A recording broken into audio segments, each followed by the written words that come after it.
समुद्रामधलं हे जे पाणी आहे, पाणी तर अथांग आहे, परंतु प्यायला पाणी मुंबईवरून आणावं लागणार. म्हणजे समुद्रामध्ये आपण कोरडे आहोत आणि आपल्याला प्यायला पाणी सुद्धा नाही. म्हणजे पाण्यावर जरी आपण फिरतो आहोत परंतु प्यायला पाणी नाही.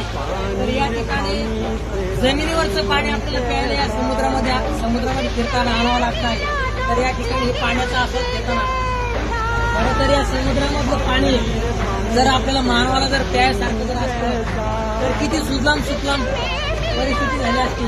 परंतु निसर्गानं आपल्या परिस्थितीचा समतोल साधण्यासाठी हा जो समुद्र निर्माण केला आहे तो खरोखर मानवासाठी एक चॅलेंजिंग आहे.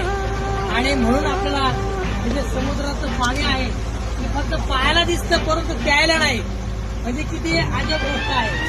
तर या ठिकाणी या पाण्याचा आपण आस्वाद घेऊ शकतो परंतु या पाण्याचा आपण फक्त डोळ्याने आस्वाद घेऊ शकतो.